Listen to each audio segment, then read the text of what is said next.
you're feeling alive. Tell me how to show you it's a beautiful life. So, ayan guys. Pag ganitong hapon na, ano na ngayon alas 5 na ng hapon. So, pag ganito na siya. Low tide na siya. Ayan. Pero ang ganda-ganda dito maglakad-lakad. Ayan. Kasama mo yung family mo. Ayan. Di kaya guys, samahan nyo ako baka para maghanap ng crab. Charot.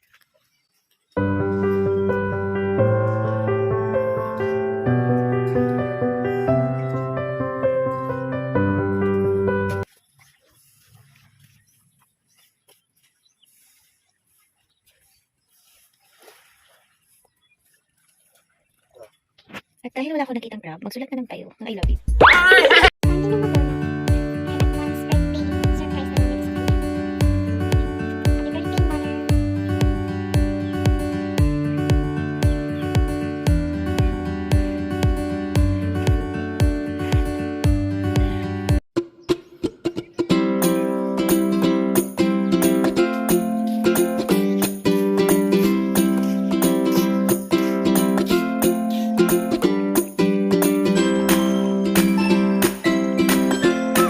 Sobrang linaw ng tubig guys.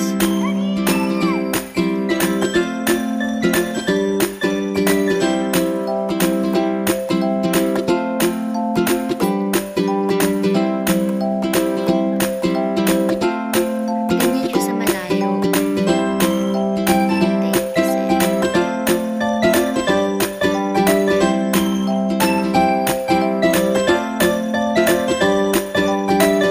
Sa inyo yung room namin. So, ayan siya. So, hindi ko napapakita yung loob kasi messy. So, ito siya sa gabi. Sobrang ganda pagka may ilaw na. So, ito naman ang pinapakita ko. Dito sila nag-party-party. Dito nagaganap yung party, live band, sa gabi. Pero na-timing namin na Thursday, so wala. So, bukas pa ng gabi at Saturday ng gabi pa. So, ayan na nga. Nag-aantay na yung asawa ko sa akin. At kami ay magsha-shot ng konti. Konti lang. Char. Ayan siya. Ang ganda niya sa gabi, guys. Maganda, sarap dito magmuni-muni. Tsaka masarap tumambay dito pagkasama mo yung mahal mo sa buhay. Yung boyfriend mo, girlfriend mo, yung kuya mo kuno, charot. Pati yung asyata, asawa mo syempre. Ayan, ang ganda ng pailaw. So, ang ingay ng anak ko. So, ayan siya. Except lang dun sa mga lumilipad. Oh, ayan, wala na siyang tubig. At low tide na nga. Sarap dito tumambay. Super. As in, kung gusto mo talaga makapag-relax, walang signal, no toxic, iwas sa mga problema, less stress. So, pwede ka dito guys. Punta na kayo dito guys sa RR Beach Resort. Ganda. Yan. Babalikan ko ng aking asawa at ako'y hinihintay na. Ayun at umalis na naman siya. Saan na naman kaya siya pupunta? Sige na. Bye guys! Ang ganda talaga dito guys, maligo kasi tingnan mo naman ang aapakan mo. How nice. Good morning, guys! Hi! With our friendly dogs.